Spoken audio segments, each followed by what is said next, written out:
evening, culture lovers, oi oi, and welcome back to Bushell On The Box, the show that is now officially registered as Angela Rayner's third home and is almost certainly a hate crime in Scotland. I'm Garry Bushell, and today I'd like to talk about St George's Day, because I'm pretty certain nobody else will.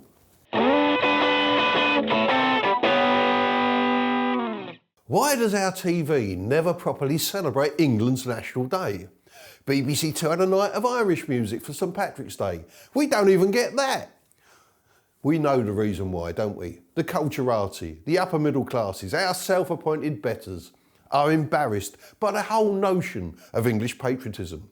Remember Emily Thornberry, Lady Nuggy, the Labour MP who mocked a working class white van man for flying across the St George at his Rochester council house?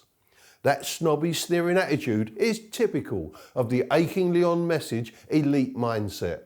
That's what we're up against. They want us to be ashamed of who we are, like them. Well, we're not. Would it hurt to clear the BBC Two schedules for the night, to celebrate the best of English cultural, historical and sporting achievements, to drop the sniggering and the knocking for just one day and let us raise a glass to our traditions the way the Welsh and the Scots do? It's not like we'd struggle to find giants of literature, architecture, filmmaking and music, classical and popular. English rock and pop acts are one of the UK's biggest exports, revered around the world. England wasn't just home to Shakespeare, Kipling, Dickens, Tolkien, Browning and the Bronte sisters. We also gave the world parliamentary democracy, trade unions and a common law.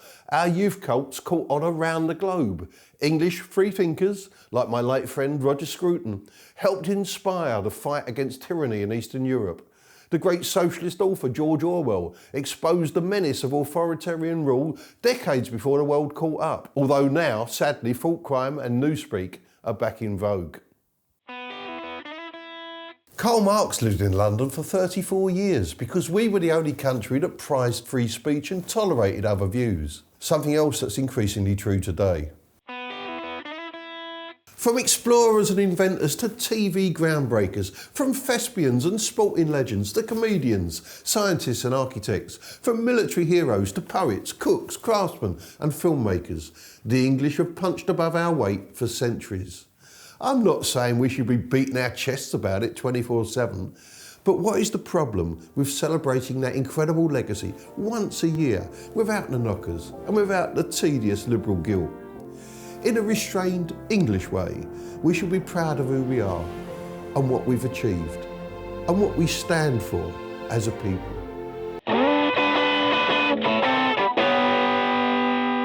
St Georgie was for England, and before he slew the dragon, he drank a pint of English ale out of an English flagon. Cheers.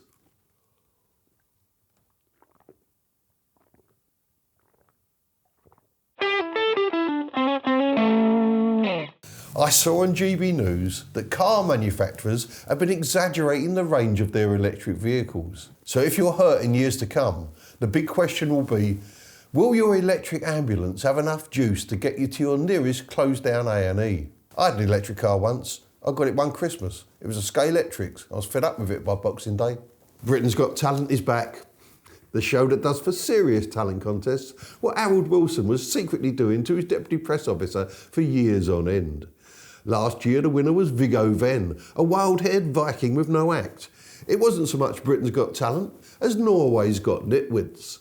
This year, the first episode served up a twerp in a goldfish mask, a belcher, that was her talent, and an impressive Asian performance group who barely qualify because they're not British and not based here. The show is not called Britain's Got Imported Talent. They won't win because no imported pros ever do.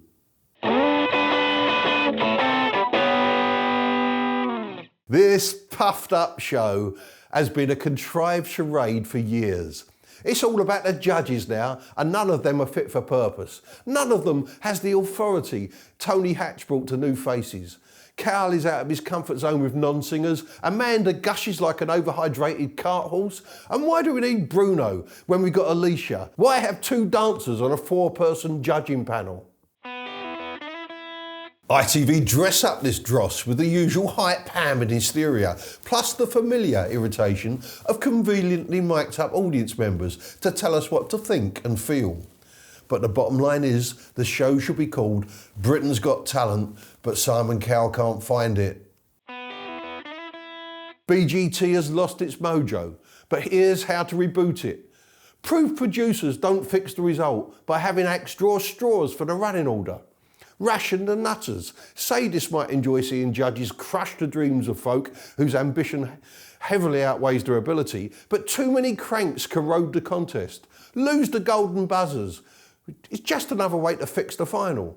Bring in professional talent agents competing to represent the acts. Replace the pointless Bruno with an honest realist who knows show business inside out. ITV need better talent scouts, and they need to create fast-moving modern variety formats to build the good turns they find in order to encourage more. And the show needs more laughs.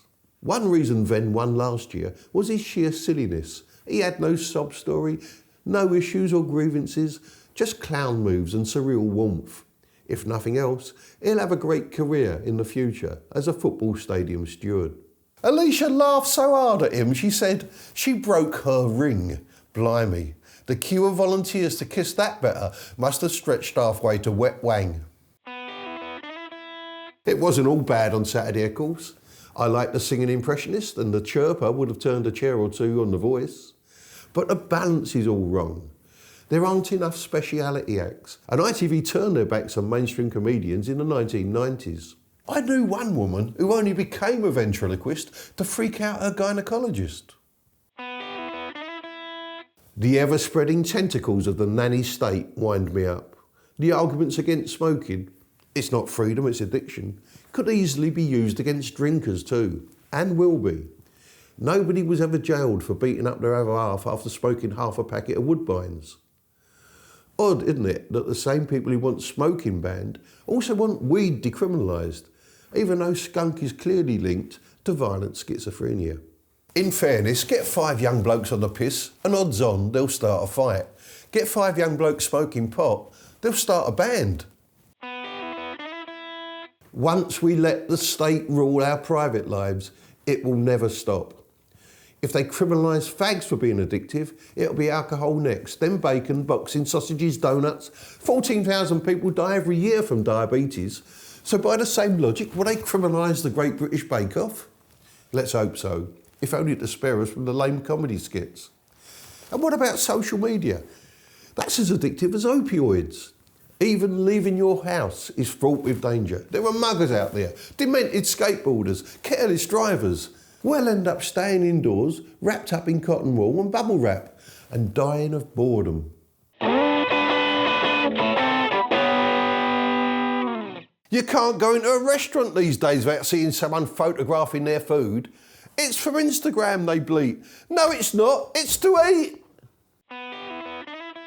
Fun fact, cocaine is addictive and its use is against the law. But that doesn't stop it proliferating inside the hypocritical Westminster bubble. That gets right up my nose. And theirs. This was hushed up. One thick MP was caught snorting NutraSweet. He thought it was Diet Coke. What else is getting on my nerves this week? The fake matiness and simulated enthusiasm of TV and radio programme announcers. The endless lovey wankathon that is the Olivia Awards. And people who, when you park in a remote part of a car park, come and park right next to you. Why do they do it? Are they idiots? Or just lonely? Finally, just time for this week's mysteries. Is it better to be blown off your feet by Storm Kathleen or Stormy Daniels? Would a juggler drop everything for a TV booking? And if you buy a non-return valve and it's the wrong one, can you send it back? Oi, oi, that's your lot. I'll be back soon with some thoughts on The Apprentice and Scoop. Cheerio.